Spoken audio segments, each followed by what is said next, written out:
Se termina por fin la lánguida y vergonzosa gestión de Francisco Barbosa, un fiscal de medio pelo que se indigestó con el poder y que careció de grandeza porque siempre sometió su función a sus pequeñeces y mezquindades. Barbosa no hizo temblar a los corruptos, que era su función, pero en cambio sí se dedicó a cultivar sus placeres epicúreos. Utilizó la fiscalía para salir de su vida anodina y acomodarse, sentirse importante. No escatimó en nada para hacerse notar a costa del erario público. Usó el avión de la fiscalía para irse de vacaciones, mezclando siempre el placer con el trabajo, cosa que siempre hizo hasta el final.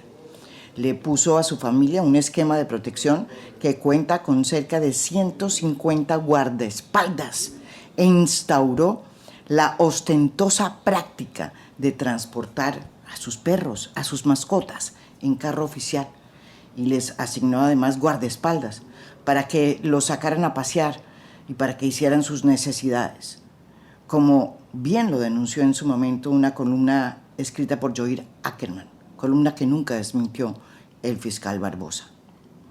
En un país donde hay líderes sociales que imploran protección, un fiscal decide utilizar recursos para proteger a sus canes y a sus mascotas con guardaespaldas. ¿Para qué el poder sino para hacer extravagancias? Bueno, Barbosa siempre lo supo. Sin embargo, su pecado no fue su pretensión ni su arrogancia, sino su mediocridad. Barbosa no utilizó su férula para meter en cintura a los corruptos, como ya dije antes, sino para taparle los escándalos a su amigo Iván Duque, que fue el que lo ternó, mientras buscaba el reconocimiento del poder económico, con el propósito de posicionarse ante ellos como su salvador. El fiscal Barbosa quería pasar a la historia como el mejor fiscal de Colombia, cuando en realidad su estamina solo le alcanzó para ser siempre un segundón. Con Duque, por ejemplo, su amigo de pupitre, pues fue un fiscal sumiso, de bolsillo, que sirvió para protegerlo, para taparle los escándalos, todo lo que pasó en el DAPRE, y que hoy se está de alguna manera destapando por cuenta de las investigaciones que hay ya en la Corte Suprema de Justicia. Tampoco fue capaz de cambiar la matriz de investigación que heredó de su sucesor Néstor Humberto Martínez sobre los sobornos de Odebrecht, una matriz que era arbitraria y que dejó Néstor Humberto Martínez, hecha para proteger a los que dieron y recibieron las coimias y para crear chivos expiatorios con el propósito de demostrar falsos resultados. Barbosa cerró la investigación de Odebrecht hace poco, en momentos en que el Departamento de Justicia de los Estados Unidos destapaba nuevas coimas y se dio además el lujo de aclarar y decir que en esta investigación, que ya se cerraba, pues no había por qué abrir nuevos capítulos, porque la justicia colombiana era independiente. Es decir, Barbosa fue un fiscal de bolsillo de Duque y tampoco tuvo los arrestos para enfrentarse al exfiscal Néstor Humberto Martínez, quien logró seguir siendo el poder en la sombra durante su fiscalía. Barbosa no se atrevió a desafiarlo, a pesar de que sabía que la investigación sobre Odebrecht que había hecho Néstor Humberto Martínez, quien además tenía unos conflictos de intereses del tamaño de la catedral en ese asunto, pues que era una investigación sesgada, que tenía profundas injusticias, confesión que me hizo personalmente a mí, en mi casa, en la cocina de mi casa, el mismo día que resultó elegido en la Corte Suprema de Justicia. Cuando llegó Gustavo Petro al poder, el primer presidente de izquierda, que llegaba al Palacio de Nariño, Barbosa, siempre falto de atención, pues se convirtió en el invitado de postín de los congresos empresariales, a donde llegaba con sus guardaespaldas y su séquito imperial, con el propósito de buscar reconocimiento y aceptación. A sabiendas de que muchos de ellos tenían prejuicios ideológicos contra Petro, pues decidió construir un discurso político con la tesis de que Colombia se iba a volver castrochavista y que la única persona, el único individuo que podía sacarlos de esa zozobra en que iba a caer el país era él. el segundón de siempre, Francisco Barbosa. En realidad lo que sucedió fue todo lo contrario. Barbosa, que dijo que iba a ser el fiscal del pueblo o que era el fiscal del pueblo, se convirtió fue en el bufón de los grupos económicos, en el trompo de poner las élites descontentas, no solamente porque había llegado Petro al poder, sino pues porque tenían ante sí un presidente que decía cosas distintas y que establecía unas tesis distintas y unas relaciones muy distintas con las élites económicas. Fue así como Barbosa se convirtió en el invitado especial para que se pusiera en ridículo al presidente y se insultara la dignidad del mandatario.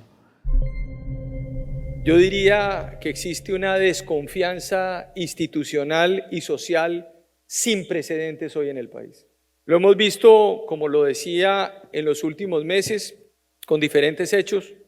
Una exministra imputada por firmar contratos de forma desaforada para saquear recursos públicos, confesiones nauseabundas de políticos de diversos sectores para robarse recursos en el marco del aprovechamiento de campañas electorales o para violar topes en las campañas políticas, prácticas violatorias de los derechos humanos en muchos lugares del territorio nacional, persecución al sector privado, a los empresarios, una violencia inusitada contra los líderes sociales, un aumento de masacres sin precedentes, 145%, y una inseguridad que asedia y golpea a la ciudadanía porque la política hoy cede ante la transacción criminal que es distinta a la paz.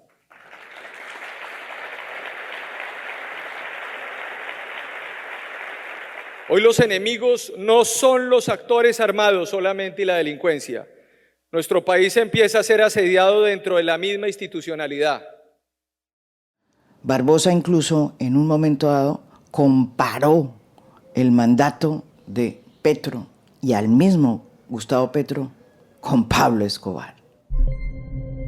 Hay mucha gente que muchas veces considera que se puede romper la institucionalidad del país radicalmente. Yo creería que Colombia tiene la posibilidad de ser un país resiliente. Hemos vivido momentos difíciles, pero hoy desafortunadamente, si hace 25 años el país lo puso en jaque Pablo Escobar, lo está poniendo en jaque Gustavo Petro. Uno puede tener muchas cosas para criticar en este gobierno de Gustavo Petro. Críticas razonables, porque hay cosas muy cuestionables que están sucediendo.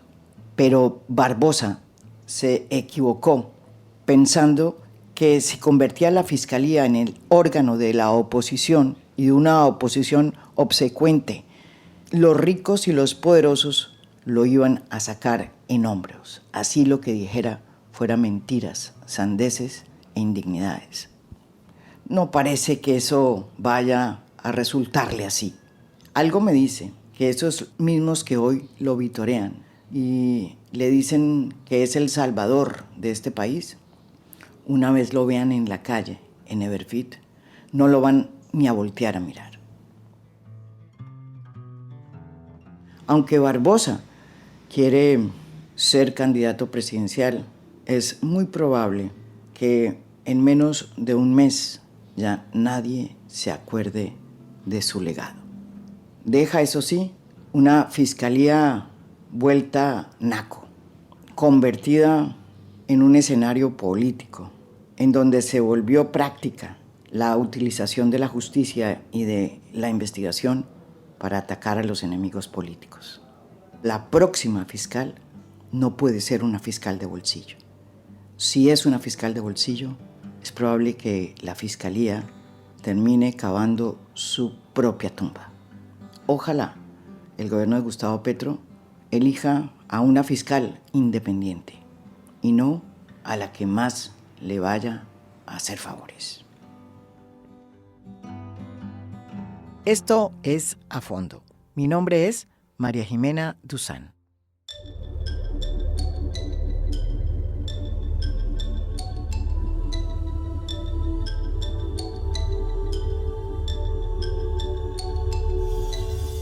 A Fondo es un podcast producido por Mafialand. Producción general, Lucy Moreno. Postproducción de audio, Daniel Chávez. Música original del maestro Óscar Acevedo.